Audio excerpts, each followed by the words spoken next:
அண்ணே, ஒண்ணு இல்லாத பிச்சைக்கார பையன் எவ்வளவு எகத்தாளமா பேசுறான்னு பாத்தீங்களா?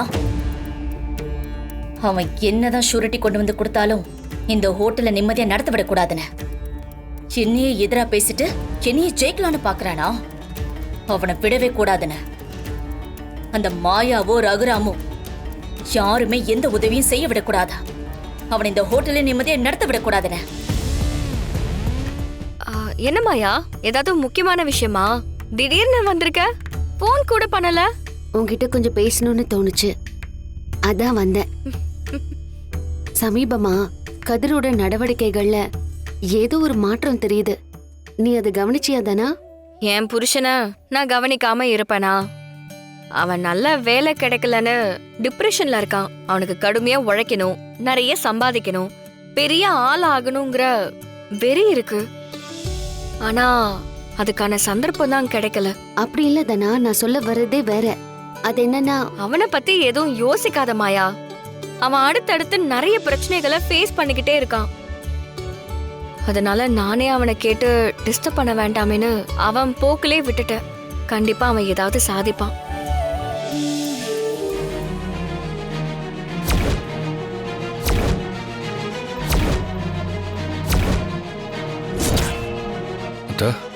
ஜோசியர் என்ன சொன்னாரு?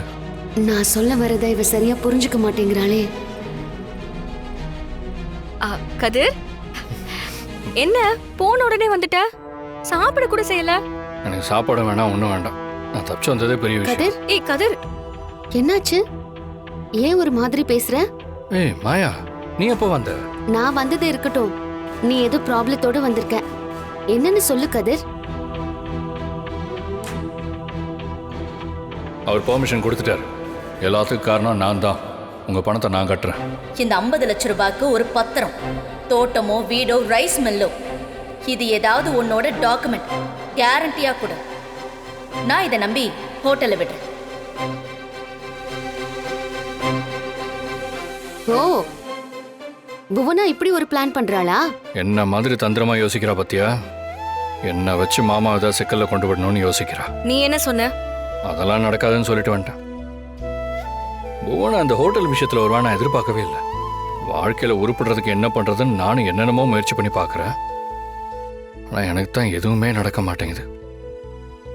நம்மளோட வீட்டு பத்திரம், தோட்டத்து பத்திரம்னு ஏதாவது ஒண்ணு கேரண்டியா வேணும்னு அவமானப்படுத்துற மாதிரி கேட்கறா. அந்த மாதிரி கொடுக்கறதுக்கு என்கிட்ட என்ன இருக்கு? எதுவும் இல்லையே. என்ன பண்றதுன்னு புரியல. ஏய் கதிர், ஹே புவனா, எங்களுக்கு தெரியாம எங்களை வச்சு நீ இப்படி ஒரு ஸ்கெட்ச் போட்டிருக்கியா? உன்னை என்ன பண்றேன்னு பாரு. கதிர் கடுமையான உழைப்பாளி, திறமைசாலி.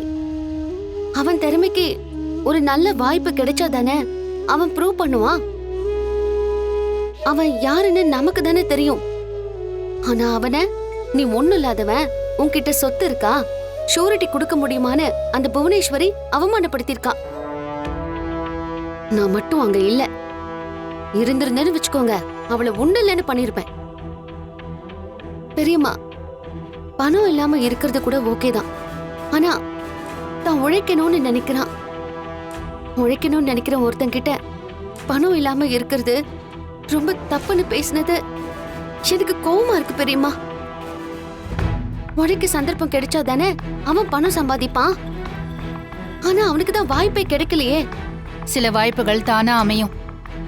சில வாய்ப்புகளை வேண்டப்பட்டவங்க தான் உருவாக்கி கொடுக்கணும்.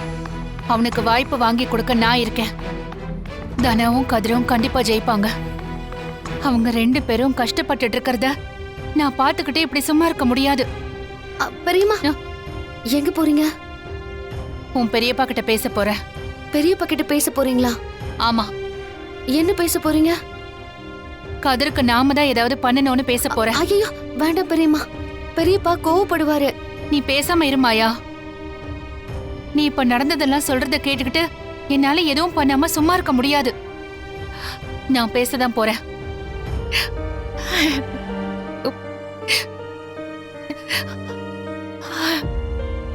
நான் அப்படி என்ன கேட்டுட்டேன்? பொண்ணு ரொம்ப கஷ்டப்படுறா, அதுக்கு உதவி பண்ணுங்கன்னு தானே கேட்டேன். அத கூட பண்ணலன்னா அப்புறம் நான் ஒரு அம்மாவா இருந்த என்ன பிரயோஜனம்?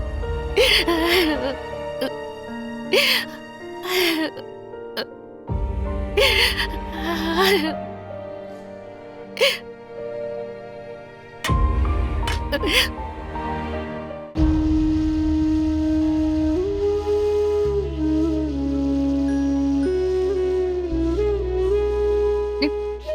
ஜானகி தனியா பேசிக்கிட்டு இருக்க?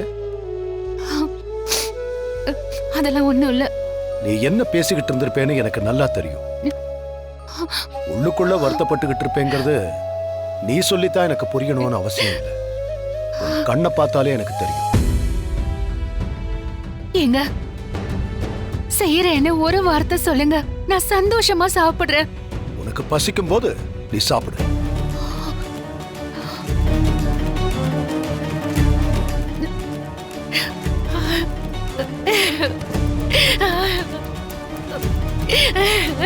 சார் ரெஸ்டாரண்ட் பார்ட்னர் ஆக போறீங்க. இனி நம்ம அடிக்கடி பார்த்துக்க பேசிக்க, உன் ஸ்டைல சொல்லணும்னா ரொமான்ஸ் பண்றதுக்கு கூட நேரம் இருக்காது. சார் ரெஸ்டாரண்ட்டை லவ் பண்ண ஆரம்பிச்சிருவீங்க. டேய், நான் எங்க போனாலும் நீ என் கூடவே தான் இருப்ப. வாங்க. வணக்கம்மா. தம்பி, கோயிலுக்கு போயிட்டு வந்தேன். ஆ. இந்தப்பா. இந்தம்மா.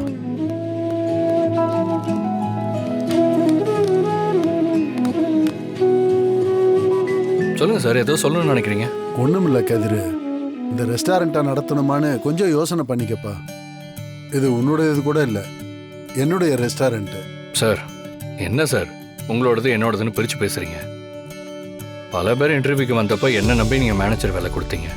உங்க நம்பிக்கையை நான் கண்டிப்பா காப்பாத்துவேன் சார்.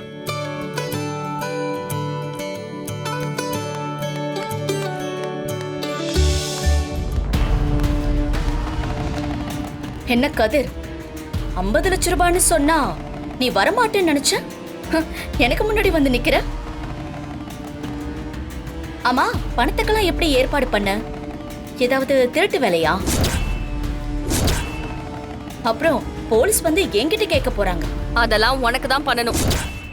நாங்க எப்படின்னு உனக்கே தெரியும். தேவையில்லாம பேசாத. கோவப்படாதம்மா. 50 லட்சம் ரூபாய் கட்டுற அளவுக்கு உங்ககிட்ட பணம் இருந்தா நீங்க இங்க வந்து கை கட்டி நிப்பீங்களா? உன்னை பேசாதன்னு சொல்றேன்ல, கேட்க மாட்டியா? ஏன் பேசக்கூடாது? சில விஷயங்களை பேசிதான் ஆகணும், அதான் பேசுறேன்.